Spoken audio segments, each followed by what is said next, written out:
8h15, nous recevrons Yannick Jadot, député européen sortant, Europe Écologie Les Verts pour le Grand Ouest. 8h15. À 7h41, Michel Sapin. Bonjour, monsieur le ministre. Oui, bonjour. Ministre des Finances et des Comptes Publics. Depuis le 2 avril dernier, pas de commentaires, de choses désagréables à dire à Philippe Manière qui toujours... Non, mais il n'y a pas besoin d'être désagréable. D'autant plus qu'il peut y avoir des éléments équilibrés dans cette analyse. Ça peut arriver. Voilà. En tous les cas, la préoccupation fondamentale de la France, c'est le chômage. On peut le dire positivement, c'est l'emploi. Comment faire en sorte qu'il y ait plus d'emplois. Moi, je ne dis pas préférence pour le chômage, je disais lorsque j'ai été ministre du Travail, j'essaye de l'expliquer dans un ouvrage, préférence pour le licenciement.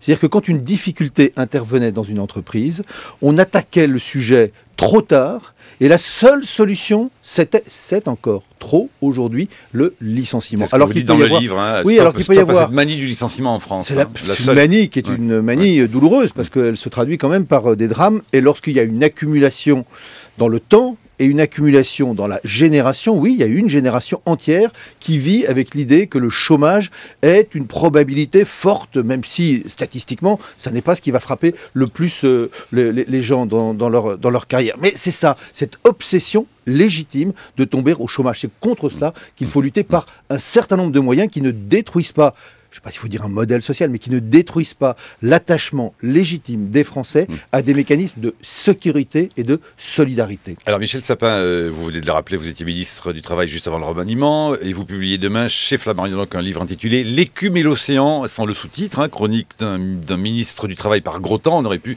croire éventuellement à un recueil de poésie à la Chateaubriand ou un livre de météo, mais pas du tout. Ça commence par du Saint John Perse. Voilà, par du Saint John Perse, vous êtes né à Boulogne-Billancourt, et la vague que vous guettiez lorsque vous étiez ministre du Travail était faite, c'est des chiffres du chômage qui gonfle. Aujourd'hui, vous êtes encore après tout dans la tempête et vous surveillez cette fois les creux, notamment dans les caisses de l'État. Vous étiez le 5 mai à Bruxelles en capitaine de navire pour convaincre vos homologues de la zone euro sur la politique économique entreprise de ramener le déficit de la France à 3% du PIB l'an prochain. Est-ce que vous avez dû ramer pour cela à contre-courant? Continuons et suivons votre exemple et filons encore un peu la métaphore aux embruns. Michel Sapin, en annonçant une baisse d'impôts dimanche soir, Manuel Valls s'est-il transformé en capitaine à cap de la France? Et pour le gouvernement dont vous faites partie, Moby Dick, c'est quoi, Michel Sapin? La croissance inatteignable ou le toujours inatteignable retour de l'emploi, pour ne pas dire du plein emploi? Dès qu'on parle de la mer, vous voyez, les métaphores sont sans fin, c'est normal, l'océan lui-même est sans fin.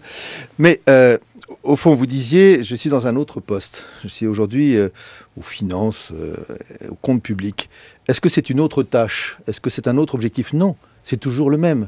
Le même, c'est de faire en sorte que la France, le tissu économique de la France, les entreprises, les artisans, les commerçants, les professions libérales, enfin, tous ceux qui sont dans l'activité puissent produire plus d'activité, plus d'emplois, pas forcément les mêmes emplois qu'hier, pas forcément la même croissance qu'hier, pas forcément destructrice comme elle a pu l'être parfois hier d'un certain nombre de biens naturels. On peut avoir une vision, entre guillemets, écologique et en même temps une vision de croissance qui apporte plus et en particulier plus d'emplois. Et ça, je le fais là où je suis. Et lorsque nous cherchons à diminuer les déficits, c'est pas pour faire de la comptabilité, c'est surtout pas pour répondre à je ne sais trop quelle injonction qui viendrait de l'extérieur, mais c'est parce qu'aujourd'hui, cela fait partie de nos obligations vis-à-vis de nous-mêmes, parce que trop de déficit, c'est trop de dépenses budgétaires vaines. Moi, je préfère 45 milliards d'intérêts par an. Je préfère payer plus de profs que de payer plus d'intérêts pour avoir droit à ce que l'on me prête de l'argent.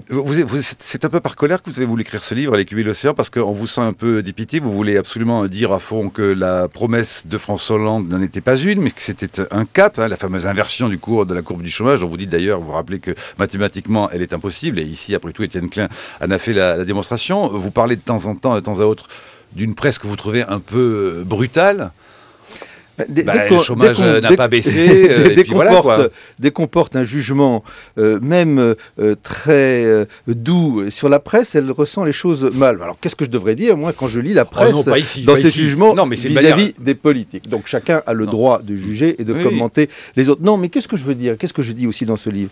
L'écume, c'est l'apparence, c'est l'immédiat, c'est le jour, c'est ce qui se passe au quotidien, c'est ce qui se passe même parfois la minute à la minute. Et l'océan, c'est ce que l'on doit essayer de bouger en profondeur. Quand on est ministre, on s'occupe des deux. C'est pas l'un contre l'autre. L'écume, c'est ce qui fait notre vie quotidienne. C'est ce qui fait votre commentaire quotidien. Mais aussi ici, votre commentaire, c'est qu'est-ce qu'on peut changer en profondeur? Qu'est-ce qu'on peut faire quand on est ministre, qui a des conséquences non pas pour dans 6 mois, pour l'élection qui vient, mais qui a des conséquences pour la génération qui vient. Et vous dites, moi, ministre du Travail, j'ai changé en profondeur beaucoup de choses, la sécurisation sur l'emploi. Je pense que cet ouvrage est d'abord et avant toute chose un hommage au dialogue social.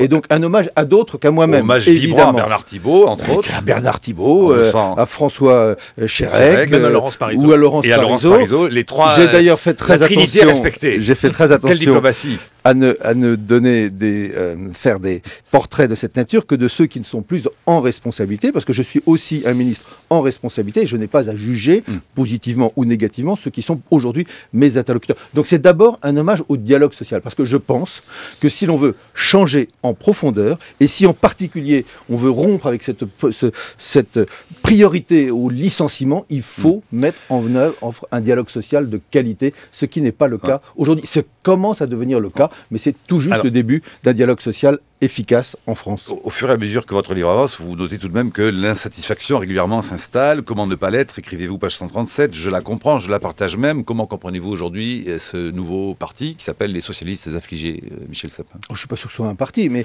on voit bien qu'on joue sur des mots.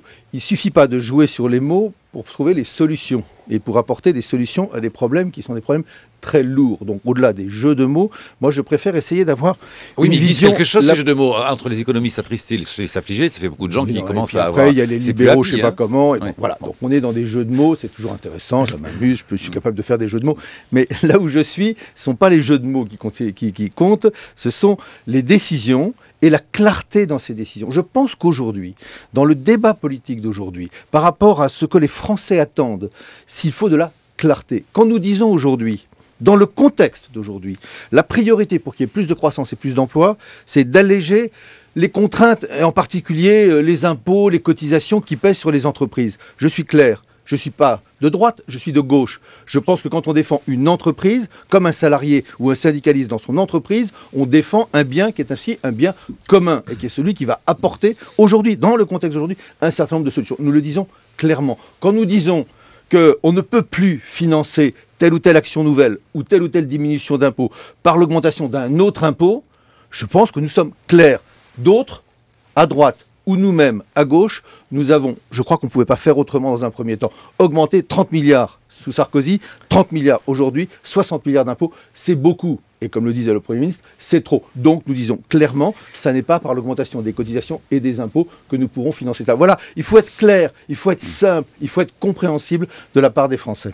Benoît Bouscarel. Mais alors où est la clarté, où est la cohérence politique? Parce que jusqu'à maintenant, le message c'était on va redresser la France avec l'impôt. Depuis dimanche soir, c'est trop d'impôts, tue l'impôt. Il y a un changement quand même assez radical de ligne. Alors ne disons fiscale. Pas depuis dimanche soir, parce que... Michel Sapin. C'est Manuel Valls dimanche soir bien sûr, qui a prononcé ces mots. J'ai bien compris.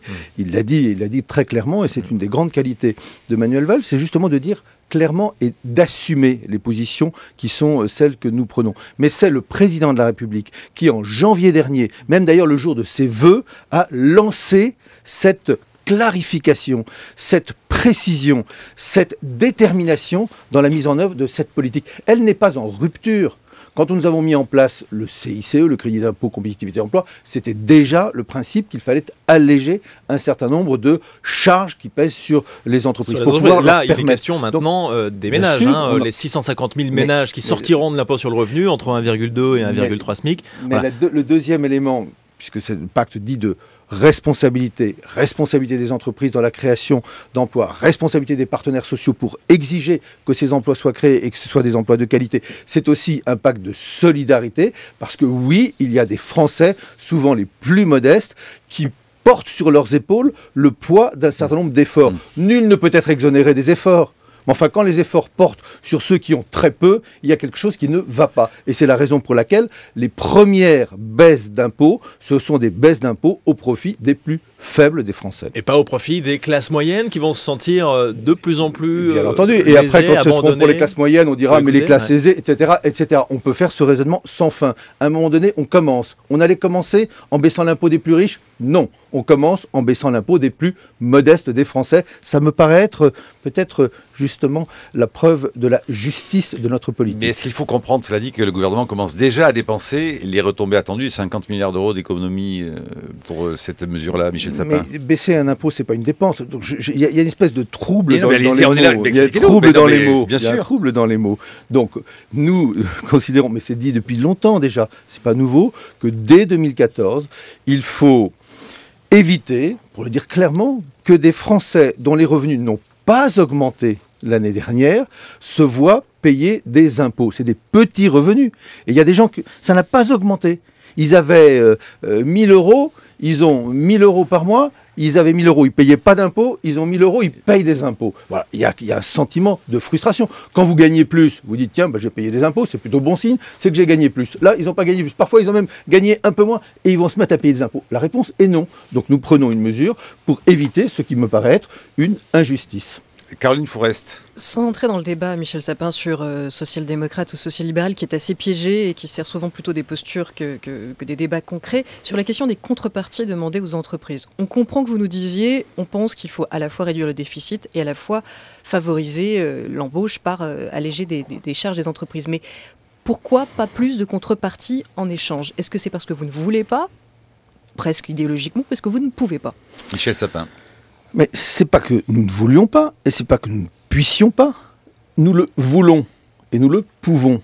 Mais est-ce que c'est une volonté de l'État qui, d'en haut, va dire à chaque entreprise, la contrepartie chez toi, dans ton entreprise, c'est X emplois qui doivent être créés pour X jeunes ou pour maintenir X personnes plus seniors, comme on dit, dans l'emploi? Non, la réponse n'est pas là. La réponse, elle est où?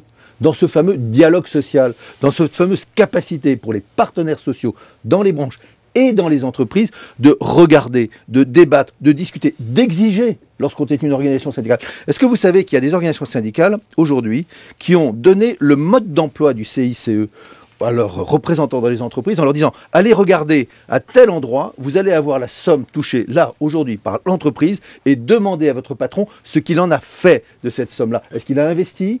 Est-ce qu'il y a innové? Est-ce qu'il a embauché? Est-ce qu'il a augmenté le plan de formation ?» C'est comme ça que l'on peut obtenir des vraies contreparties. Oh, des contreparties d'en haut. Moi, j'ai vu quelqu'un qui se promène partout avec 1 million d'emplois à son veston. Si vous le savez bien, c'est le président du MEDEF.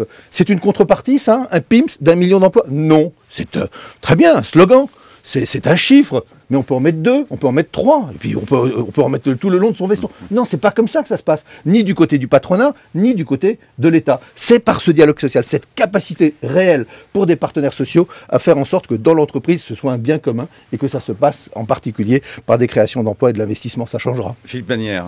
Non, je voudrais juste vous interroger, Monsieur le Ministre, sur quelque chose. Alors, ça ressortit à vos responsabilités précédentes, mais comme vous venez de nous reparler du dialogue social, je trouve que c'est important.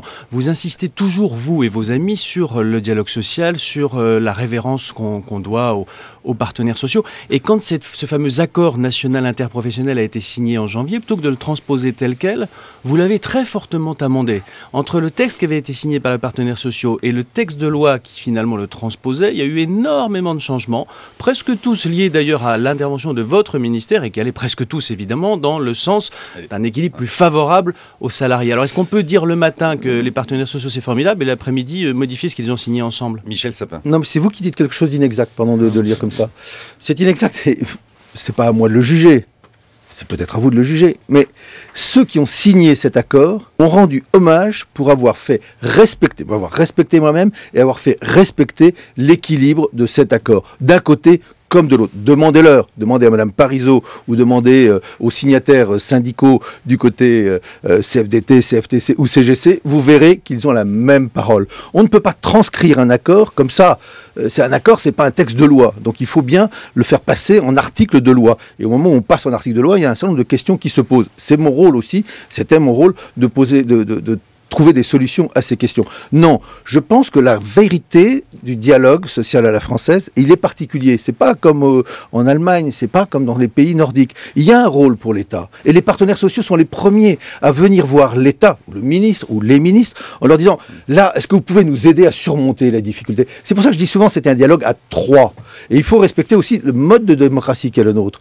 Dans notre démocratie, dans notre constitution, ceux qui décident, ce sont les parlementaires. C'est la loi qui, au bout du compte, l'emporte sur tout le reste. Il faut que ce soit le reflet du dialogue, le reflet de l'accord, le respect de l'accord, mais au bout du compte, c'est toujours la loi qui décide. Dans votre livre, vous réenfoncez un clou, le modèle allemand des mini-jobs, des petits jobs à payer, no way, pour le résumer. Mais les Allemands sont les premiers aujourd'hui à se rendre compte des dégâts d'une partie de ce qui a été fait. Il y a eu des choses extraordinaires qui ont été faites en Allemagne et qui ont permis à l'Allemagne justement d'être aujourd'hui plus forte qu'avant la crise, d'avoir aujourd'hui moins de chômage qu'avant la crise, d'avoir une réindustrialisation plus forte qu'avant la crise. Donc on ne va pas se priver d'essayer de s'inspirer de ce qui a été bon. Mais ils sont les premiers aujourd'hui à dénoncer ce qu'ils appellent les zones blanches.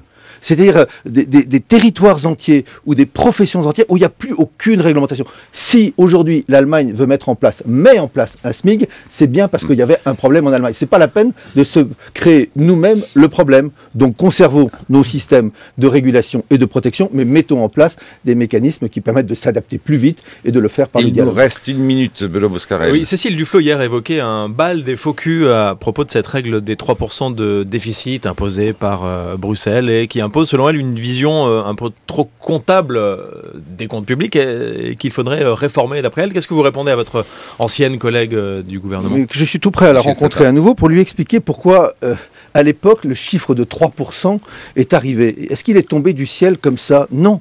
Vous savez ce que c'est ce 3%? C'est ce qui, en régime de croisière, de croissance normale, dans un pays comme la France, permet de stabiliser la dette. Si on est pour plus de 3%, c'est qu'on est pour plus de dette. Si on est en dessous de 3%, c'est qu'on est pour moins de dette. Moi, je suis pour moins de dette. Parce que je pense que la France, aujourd'hui, est trop endettée. Ça ne me gênerait pas si je n'avais pas à rembourser la dette. Mais non seulement il faut rembourser la dette, mais il faut payer les intérêts de la dette. Et je finis par où j'ai commencé. Je préfère payer, mieux des chômeurs, mieux les indemniser, mieux les former pour qu'ils trouvent un travail, plutôt que de payer des intérêts à la finance, à cette fameuse finance. Vous savez quel est le meilleur moyen d'être dans la main des finances internationales?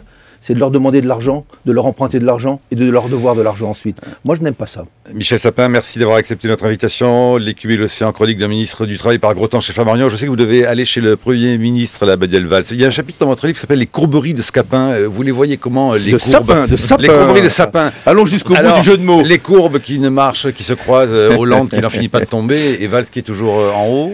Eh bien, les courberies sont justement faites pour s'inverser.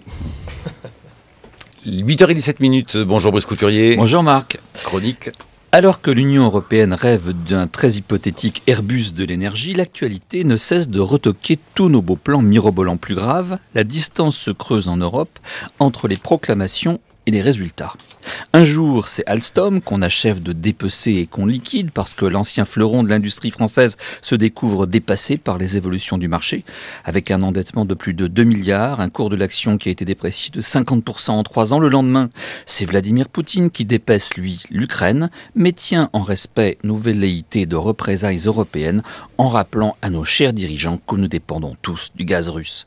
Enfin, on vient de l'apprendre, c'est la Cour des comptes qui épingle les graves dysfonctionnements qui ont marqué les années Lauvergeon chez Areva, les conditions de rachat de la société Uramine, qui sera examinée vendredi par le tribunal correctionnel de Paris, la dérive de l'EPR de Finlande, qui aura coûté 3,5 milliards d'euros à Areva, accusé par la Cour des comptes d'avoir manqué de compétences dans cette affaire. Résultat, une Union européenne qui voulait donner au monde une leçon d'écologie appliquée en réduisant de 20% en 10 ans ses émissions de gaz à effet de serre, d'augmenter de 20% la part des renouvelables dans son mix énergétique et de réduire de 20% sa consommation d'énergie et qui enregistre, d'après Gérard Mestralet, un triple échec. Alors certes, c'est vrai, la part des renouvelables dans la consommation énergétique européenne a progressé sensiblement. Elle est passée de 4% en 2004 à 14% en 2012, mais en comptant bien large, solaire thermique, photovoltaïque, éolienne, hydraulique, géothermique et biomasse, mais surtout à quel prix ? La décision d'investir massivement dans les énergies renouvelables a été prise dans la panique d'une époque où l'on croyait les ressources classiques en voie d'épuisement. Aujourd'hui, la découverte de nouvelles ressources a conduit l'Agence internationale de l'énergie à réestimer très largement ses prévisions. Pétrole, encore 178 ans de réserve finalement. Gaz, 233 ans. Charbon, 30 siècles. Alors ça laisse le temps, estiment les optimistes qui croient encore au progrès technique, d'inventer de nouvelles sources qui ne soient pas inspirées des moulins à vent de nos meuniers d'antan. Les technologies de stockage, par exemple, qui permettront très probablement de rentabiliser les énergies renouvelables dans l'avenir. Peut-être s'est-on précipité trop tôt. Car si les renouvelables sont peu polluantes, elles présentent l'inconvénient d'être très chères pour l'instant et très aléatoires. Un parc d'éoliennes représente un très gros investissement et nécessite un entretien coûteux alors même qu'il ne peut fonctionner ni par calme plat par définition, ni par grand vent non plus. Il faut donc doubler tous les parcs d'éoliennes par des centrales classiques. Autrefois, c'était au gaz, beaucoup moins polluant que le charbon. Aujourd'hui, c'est au charbon parce qu'il s'avère simplement beaucoup moins cher depuis que les Américains, figurez-vous Marc, nous revendent le leur alors qu'ils préfèrent exploiter eux-mêmes leur gaz de schiste. Du coup, les pays qui s'étaient précipités sur les renouvelables parce que leur climat semblait s'y prêter, comme l'Espagne, font machine arrière depuis quelques années, incapables d'assumer financièrement le coût de subventions, ruinant au passage des petits producteurs qui s'étaient précipités sur ce qu'ils pensaient être une manne. L'écart entre le prix régulé de la production d'électricité en Espagne et son prix de production avait atteint l'an dernier dans ce pays 26 milliards d'euros. Ce n'était plus soutenable. Même la vertu écologique a un prix, on le découvre aujourd'hui. Alors, comme l'écrivait récemment Éric Le Boucher, l'Europe pleine de morale... Ah, vous, écoutez, tous les avis... Écoutez, on est aussi là pour se confronter des points de vue, on n'est pas là pour raconter tous la même chose. Hein. Comme l'écrivait récemment Éric Le Boucher, qui est tout à fait légitime aussi dans ce domaine, l'Europe pleine de morale écologiste voulait montrer l'exemple climatique. Le bilan est un terrible désastre. Les opérateurs ont perdu leur compétitivité. Après Alstom, c'est GDF Suez dont le cours de l'action s'est effondré. Les Allemands, si fiers d'avoir renoncé au nucléaire, sont devenus les premiers pollueurs d'Europe, c'est formidable. Il devient de plus en plus difficile dans le monde tel qu'il est de poursuivre à la fois deux objectifs qui s'avèrent contradictoires, la réduction de nos émissions de gaz à effet de serre et le maintien de la compétitivité de nos industries qui sont handicapées par un prix de l'électricité 40% supérieur à celui payé aux États-Unis. Résultat, chez eux, on relocalise, chez nous, on vend Alstom par appartement en attendant le tour de GDF Suez, d'E.ON, de RWE et de quelques autres mastodontes de l'énergie. Alors oui, l'Airbus de l'énergie n'est pas prêt de décoller.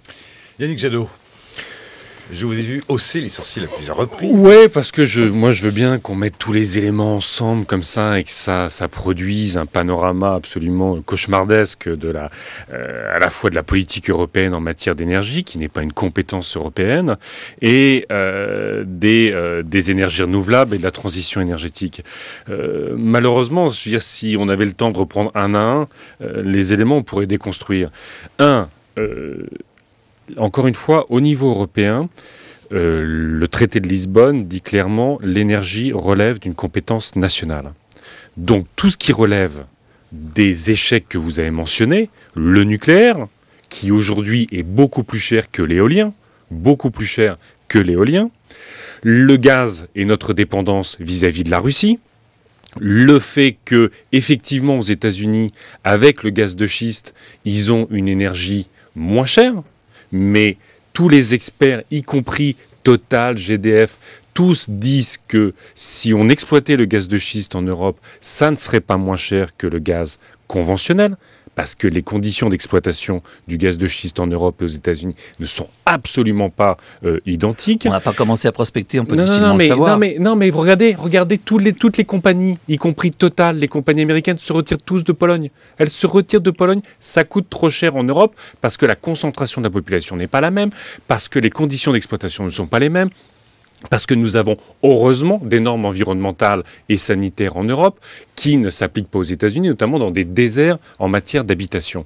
Donc la seule compétence européenne, en fait, elle est sur la petite partie que vous avez mentionnée, les économies d'énergie, les énergies renouvelables, moi, ce que je vois sur l'ensemble des territoires, et y compris en Europe, c'est qu'une transition énergétique aujourd'hui fondée, sur les économies d'énergie et notamment l'isolation thermique des bâtiments. Ce sont des centaines de milliers d'emplois, c'est le pouvoir d'achat des ménages.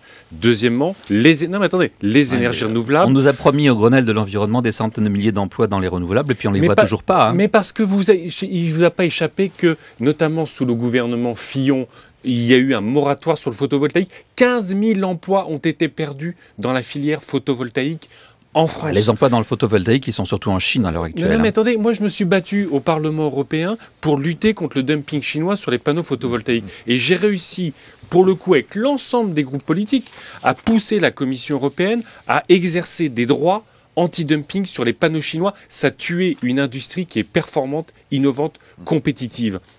Malheureusement, et c'est là qu'il y a un manque d'Europe, Madame Merkel a considéré que c'était plus intéressant pour elle d'exporter les machines-outils qui font les panneaux photovoltaïques en Chine, plutôt que de défendre l'intérêt industriel européen. Donc, si vous voulez, moi, quand vous parlez de la Russie, je suis d'accord, les Européens donnent 160 milliards d'euros à Poutine, à son oligarchie corrompue, à Gazprom, tous les ans. Si on réduit, c'est ce que nous proposons, de 40% nos consommations d'énergie d'ici 2030, c'est ce qu'on peut faire, c'est ce que tous les experts disent, il faut absolument, on pourrait réduire de 2/3 nos importations de Russie. Simplement, quand vous mentionnez Total... Comment réduire de 40%? Mais dans les logements, vous savez... Produire moins ? Dans les logements, on peut réduire de... Non, justement, c'est de la relance. Dans les logements, on peut réduire de 2 à 3 fois nos dépenses d'énergie. On peut le faire dans l'industrie, on peut le faire dans l'agriculture, on peut le faire dans les transports. Quand on s'est battu, moi je me suis battu depuis 3 ans pour qu'on ait une alliance stratégique entre Siemens et Alstom. Plutôt que de faire des cocoricots idiots et de perdre une à une nos industries, faisons des pôles industriels européens. On avait le leader mondial du tramway, on avait le leader mondial, y compris des énergies renouvelables, parce que Alstom fait beaucoup d'argent sur les énergies renouvelables. C'est dans le nucléaire qu'ils perdent de l'argent, notamment à Abu Dhabi et ailleurs. Dans les énergies renouvelables, regardez, les commandes d'Alstom sont très importantes, parce que c'est un marché qui est en explosion, qui se développe partout. Et encore une fois, je veux dire, si on veut réduire notre dépendance par rapport à Poutine, si on veut améliorer le pouvoir d'achat des ménages, si on veut construire des entreprises sur tous nos territoires, parce qu'on a aussi un abandon économique, abandon social, abandon démocratique de nos territoires, la transition énergétique est un bon moyen.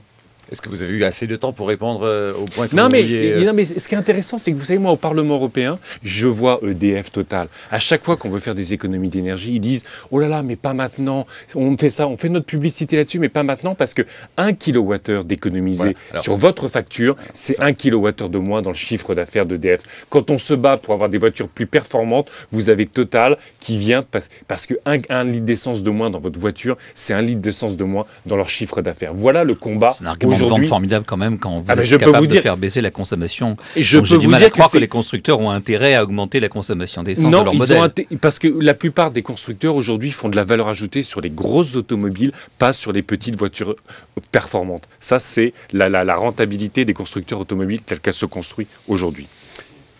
On voit bien que tout est affaire de volonté politique. Est-ce que justement la solution, ce ne serait pas d'avoir une vraie politique énergétique en Europe, que ce soit une compétence européenne? L'Europe manque d'une politique étrangère forte, d'une politique de défense. Il faut aussi une politique énergétique. Absolument. On a absolument besoin d'une politique énergétique. Coordonnée. On a, vous le savez, l'Europe s'est construite sur la communauté européenne du charbon et de l'acier. C'était à la fois assurer la paix autour de l'énergie, puisque c'était notamment le rapprochement franco-allemand autour des bassins de houille et tout ça. Et puis c'était... Euratom aussi. Et c'était l'Europe, c'est pas construite sur Euratom, heureusement. Ça fait partie rapidement. Ça c'est la France, ça c'est le bon. Mais ça c'est toujours l'idée de la France d'avoir que l'Europe soit la France en grand. Ça c'est Euratom. Mais donc la communauté européenne du charbon et de l'acier, ça a donné une impulsion au système industriel. Et nous, ce qu'on propose aujourd'hui, c'est qu'il y ait une communauté européenne des énergies renouvelables, justement parce qu'il y a plein de construction de pôles industriels à créer. Il y a tous les services autour des énergies renouvelables. Et encore une fois, l'intérêt des énergies renouvelables, c'est que c'est de l'aménagement du territoire. Vous savez, en Allemagne, 50% des énergies renouvelables sont possédées par les citoyens. C'est-à-dire que non seulement Ils consomment moins d'énergie en moyenne. Les centrales à charbon qui sont derrière pour Oui, faire fonctionner. Non, les centrales à charbon, comme vous le savez, les centrales à charbon aujourd'hui, malheureusement, remplacent les centrales gaz. Ça, c'est un problème. Qui sont en train de faire faillite, du coup, mais c'est pas le central charbon ne remplace pas les centrales nucléaires. C'est l'énergie renouvelable qui remplace les centrales nucléaires.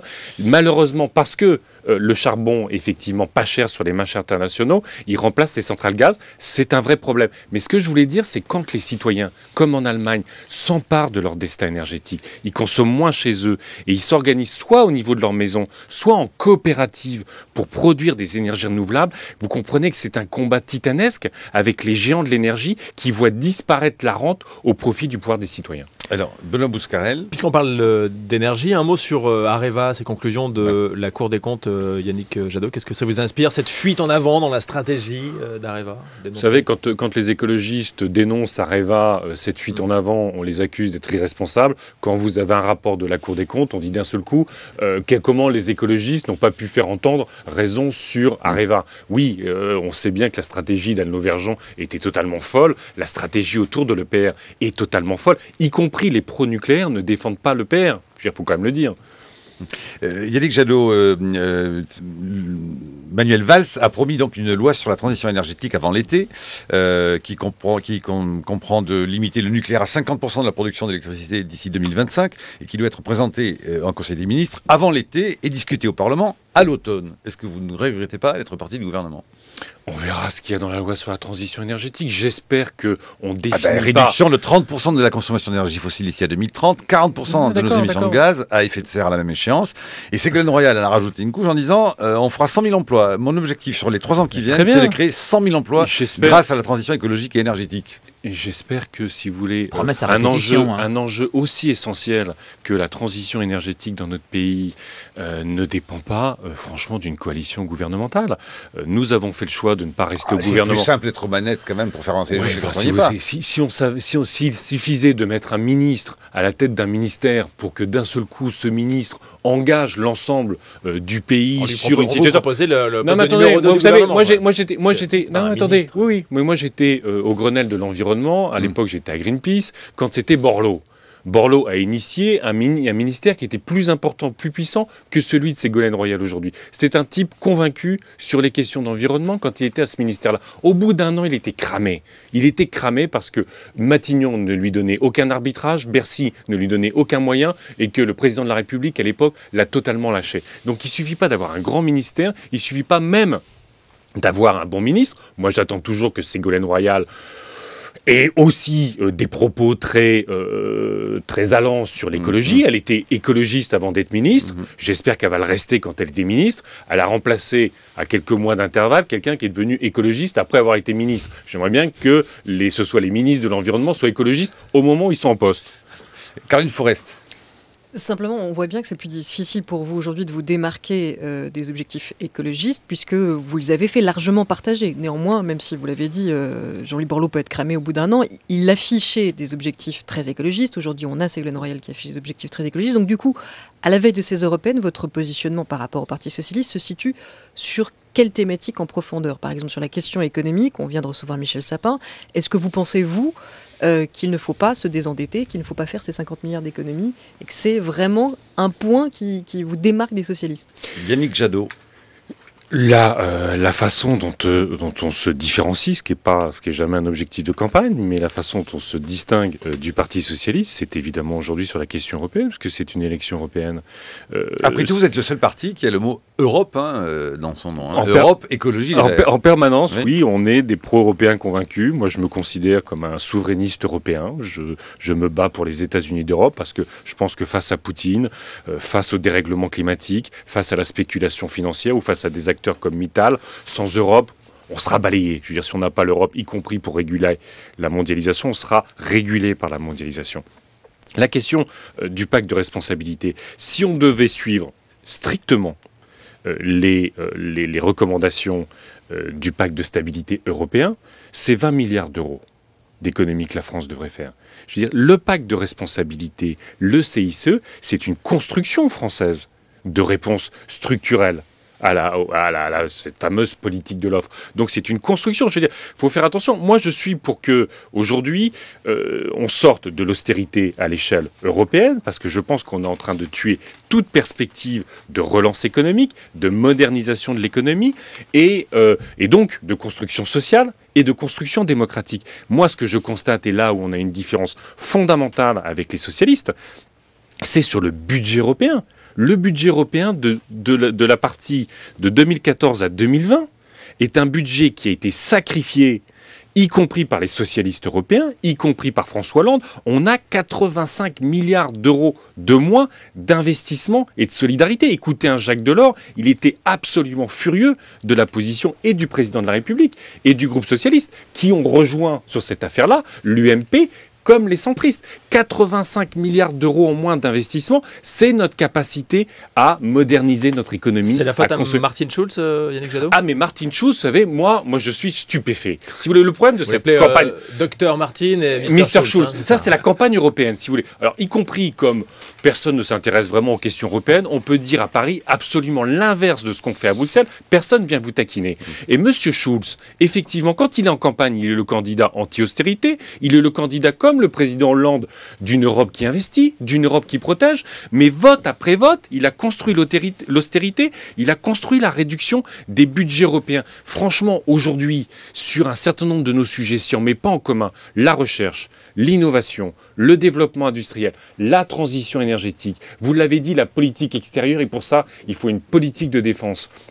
On n'arrivera à rien. On va rester divisés les uns à côté des autres, et M. Hollande va continuer à recevoir les dictateurs des différents pays en déroulant les tapis rouges républicains à Versailles. On montrera une belle France, une France des musées, la France éternelle, mais pour quelques contrats, y compris dans le nucléaire, nous continuerons à laisser partir des pans entiers de l'économie européenne sous le dumping social, environnemental, monétaire et fiscal d'autres pays du reste de la planète.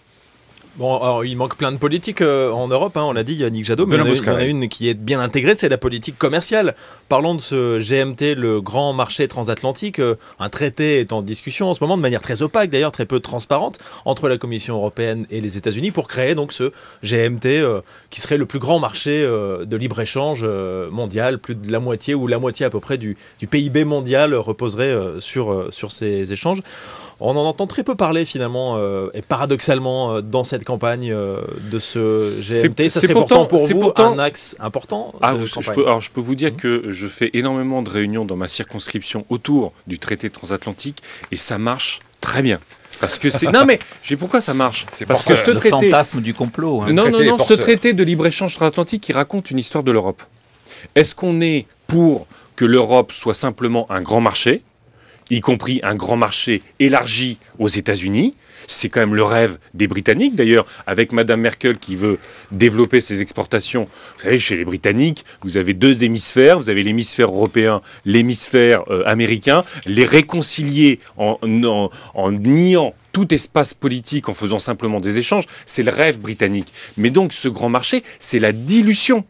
C'est la fin du projet européen, c'est la fin de l'idée d'un modèle de développement durable spécifiquement européen. Et pire, c'est pas simplement une harmonisation par le bas de nos normes.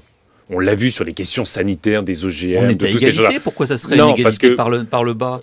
On a égalité avec les Américains, on les a mis à genoux sur plusieurs dossiers. On a fait payer des amendes colossales à certains grands groupes américains. Mais ça, c'est pas les États-Unis, ça. Ça, c'est des grands groupes américains. Nos normes, mais pourquoi on ferait la même chose ? Et vous préférez-vous qu'on négocie pays par pays avec le géant américain et qu'on soit tous mis à genoux ? Moi, je souhaiterais comme les Anglais. Vous savez, contrairement à ce que vous dites, les Anglais, ils préfèrent nous diviser et nous amener un par un à la table de négociation avec les Américains. Absolument, c'est ce qu'ils font.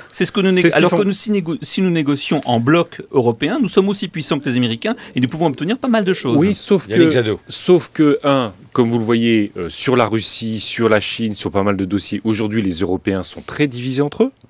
Je veux dire, c'est chacun sa pomme. C'est bien dommage. Oui, c'est pour ça qu'il faut plus d'Europe.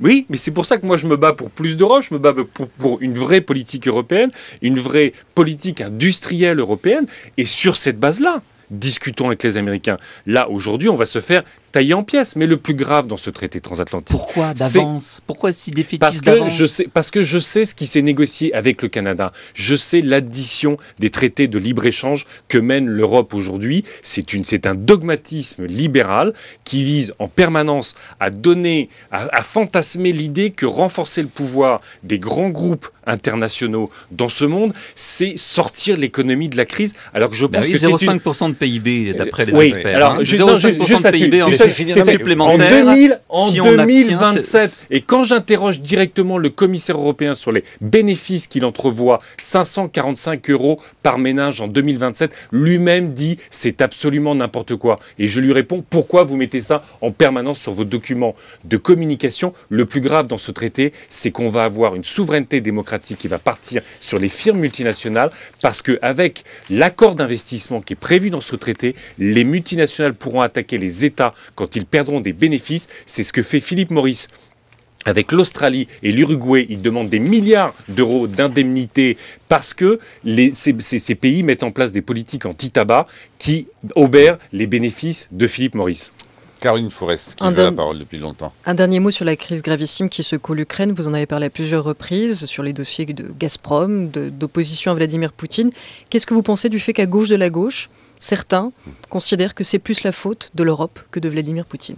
Ça m'effraie. Il y a un des risques de Jean-Luc Mélenchon directement, enfin, qu'il est... au niveau européen, vous savez, Die Linke, qui est le parti frère du Front de gauche, a été joué les observateurs dans le référendum en Crimée.